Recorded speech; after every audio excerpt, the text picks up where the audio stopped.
తూర్పుగోదావరి జిల్లా రాజమండ్రి లాలా చెరువులోని ఇసుక పాయింట్ వద్ద ఉచిత ఇసుక విధానాన్ని మంత్రి కందుల దుర్గేష్, ఎంపీ పురంధరేశ్వరి ప్రారంభించారు. ఉచిత ఇసుక విధానం సమర్థవంతంగా అమలు చేస్తామని కందుల తెలిపారు. ఆర్థిక ఇబ్బందులు ఉన్నా ఇచ్చిన హామీ మేరకు ఉచిత ఇసుక విధానం అమలు చేస్తున్నామన్నారు మంత్రి. ఇసుక భారం మోయలేక నిర్మాణాలు ఆగిపోయి భవన నిర్మాణ కార్మికులు ఇబ్బందులు పడుతున్నారని ఎంపీ పురంధరేశ్వరి గుర్తు చేశారు.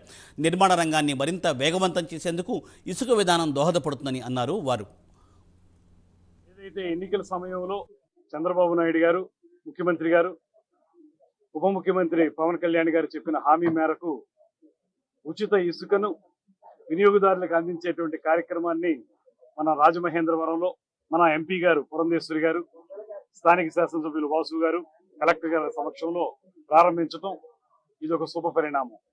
గత ప్రభుత్వం భవన నిర్మాణ కార్మికుల కడుపు కొడితే ఈ ప్రభుత్వం వాళ్ళు కడుపు నింపే విధంగా ఉచిత ఇసుక విధానాన్ని తీసుకురావడం జరిగింది. అదేవిధంగా గత ప్రభుత్వంలో వినియోగదారుడు ఎవరైనా సరే ఇల్లు కట్టుకోవాలంటే ప్రతిమా అన్ని రేట్లు ఎలా ఉన్నప్పటికీ కూడా ఇసుక ప్రీమియం అయిపోవటం వల్ల ఏ రకంగానూ కూడా గృహ నిర్మాణం జరగనటువంటి సందర్భాన్ని మనం చూసాం. సామాన్యుడు ఇల్లు కట్టుకోవాలంటే కూడా ఇబ్బంది కలిగేటువంటి పరిస్థితిని ఆనాడు చూసాం.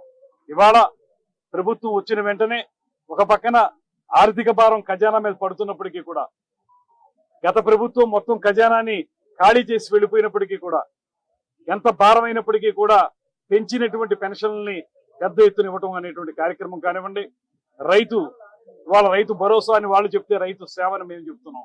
రైతు సేవా కేంద్రాల ద్వారా వారికి ఇవ్వాల్సినటువంటి బకాయిల్ని రమారమి 1600 కోట్ల బకాయిల్ని ఇవ్వటం కానివ్వండి, ఇవాళ కొత్తగా ఈ ఉచితంగా ఇసుక పాలసీని తీసుకురావడం కానివ్వండి, ఇవాళ ఈ ఇసుక ఇవాళ ఏ వినియోగదారుడికి కూడా ఏ రకమైన ఇబ్బంది కలగకుండా కేవలం ఊరికే ట్రాన్స్పోర్టేషను లేకపోతే దాని ఎస్కవేషన్ రేట్లు తప్పితే మామూలుగా ఇసుక ఏ రకంగా ఇబ్బంది కలగనటువంటి అంశంగా దీన్ని తీసుకురావడం జరుగుతుంది.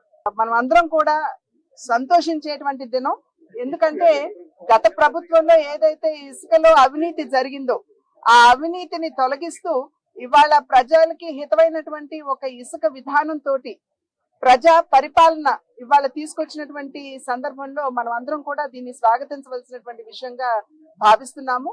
ఇందాక మీ అందరి ముందు చెప్పినటువంటి విషయాలు, మరి ఇసుక ముసుగులో ఏ విధంగా అవినీతి జరిగింది, మరి సహజ వనరులు ఏ విధంగా దోపిడీకి గురయ్యాయి అనేటువంటి విషయం మనందరికీ తెలుసు. ఇది పదే పదే నేను ఇక్కడ కడియపులంకలోకి అక్కడికి వచ్చినటువంటి నేపథ్యంలో అక్కడ జరుగుతున్నటువంటి అవినీతిగా వారు అక్కడ ఇసుక తవ్వకం ఏదైతే జరుగుతున్నదో నది గర్భంలోకి జేసీబీలు తీసుకుని వెళ్ళిపోయి అక్కడ తవ్వకం చేసేసి వాటిని ఏ విధంగా అక్కడ సహజ వనరుని దోపిడీ చేస్తున్నారో ఆ విధానాలని అప్పుడు ఎక్స్పోజ్ చేయడం జరిగింది.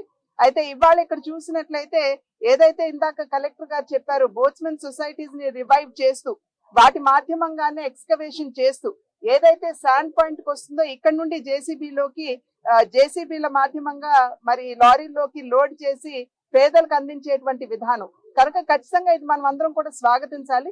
ఎందుకంటే నిన్న మొన్నటి వరకు కూడా పేదవారు ఈ యొక్క ఇసుక భారాన్ని మోయలేక వారి ఇళ్ల నిర్మాణం ఆగిపోయినటువంటి విషయం మనందరికీ తెలుసు.